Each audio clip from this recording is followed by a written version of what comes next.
Hi అండి, నమస్తే. మనం చిన్న మొక్కలను రీపాటింగ్ చేసినంత ఈజీ కాదు పెద్ద మొక్కలను రీపాటింగ్ చేయడం అన్నది. మరి కొన్ని టిప్స్ తోటి నేను ఈరోజు విరజా చెట్టుని రీపాటింగ్ చేశాను.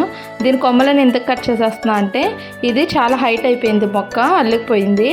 అదేంటంటే నేను నర్సరీ నుంచి ఒక చిన్న మొక్క తీసుకొచ్చి ఒక చిన్న పాట్లో పెట్టుకున్నాను, అంటే బ్యాగ్లో. అదేమైందంటే చెట్టు పెద్దదవడంతో దాని చుట్టూ వేర్లన్నీ చుట్టుకుపోయినాయి. దాన్ని ఇప్పుడు రీపాటింగ్ చేయడం కోసం ఫస్ట్ నేను దాని కొమ్మలన్నీ కట్ చేసేసాను. ఇలా మనం బ్యాగ్ ఇలాగా సైడ్ వేసుకోగానే మొక్క డిస్టర్బ్ అవ్వకుండా ఉంటుంది. ఈ 2 days నుంచి వర్షాలు పడడం వల్ల మొక్కకున్న మట్టి అంతా బాగా జిగురుగా అయిపోయింది, అంటే గట్టిగా జిగురుగా అయిపోయింది. అందుకని కొంచెం అది వేర్లు పట్టుకుంటుంటే జారిపోతూ ఉంది. మొత్తానికి ఎలా అయినా కొంచెం మట్టి వేర్లు కుదిరినంత వరకు ఇలా సపరేట్ చేసేసాను. నాకు ఎప్పుడైతే మొక్క డల్ అయ్యి చిగులు రావడం మానేసిందో అప్పుడు వెంటనే రిపోర్టింగ్ చేసుకోవాలి మొక్కకి.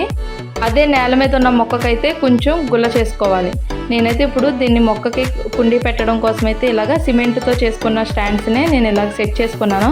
మనం టబ్ అయినా కానీ ఇలాగ స్టాండ్స్ ఏ స్టాండ్ అయినా సెట్ చేసుకునేటప్పుడు కొంచెం స్ట్రాంగ్గా జాగ్రత్తగా చూసి సెట్ చేసుకోవాలి. ఎందుకంటే కొంచెం పెద్ద మొక్క కాబట్టి, ఎందుకంటే కదపడానికి కష్టం అవుద్ది. పైగా మనం పెట్టుకున్న డ్రమ్ కూడా కదిపామంటే డిస్టర్బ్ అయ్యి ఒక్కొక్కసారి విరిగిపోవచ్చు.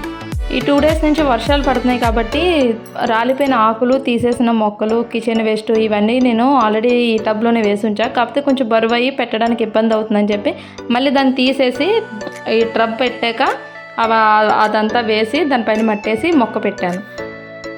నాకు ఈ మొక్క పెట్టిన తర్వాత ఇంకా వేర్లు తీయొచ్చు అనిపించింది. అందుకే కుదిరినంత వరకు మళ్ళీ ఆ మట్టి వేర్లు సపరేట్ చేశాను. సపరేట్ చేసిన తర్వాత మిగిలిన మట్టితోటి దాని చుట్టూరు ఫిల్ చేసుకొని కొంచెం కోకోపీట్ మళ్ళీ మట్టి వేసి మొత్తం ఆ డ్రమ్ అంతా ఫిల్ చేసాం.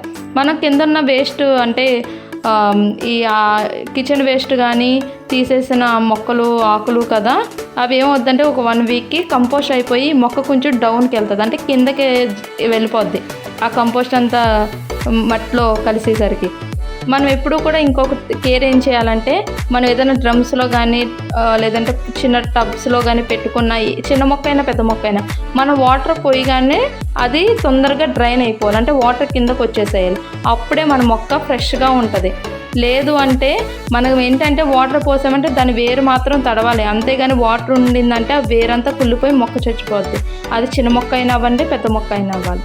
అందుకని మనం ఎప్పుడైనా వాటర్ పోసామంటే ఆ వాటర్ వెంటనే డ్రైన్ అయిపోవాలి, అంటే ఆ మట్టి తడిసి దాని వేర్లు తడిసి వెంటనే వాటర్ అనేది కిందకు వచ్చేయాలి.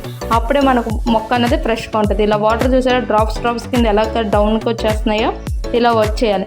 అంటే కొంచెం మనం పెద్ద డ్రమ్స్కి పెద్ద హోల్స్ పెట్టుకోవాలి. మట్టితో ఆ హోల్స్ క్లోజ్ అవ్వకుండా చిన్న రాళ్ళు పెట్టుకుని అప్పుడు మట్టి వేసుకోండి. మీకు ఈ వీడియో యూజ్ అవ్వద్దు అనుకుంటున్నా. ఈ ఛానల్ సబ్స్క్రైబ్ చేసుకోండి. Thank you for watching.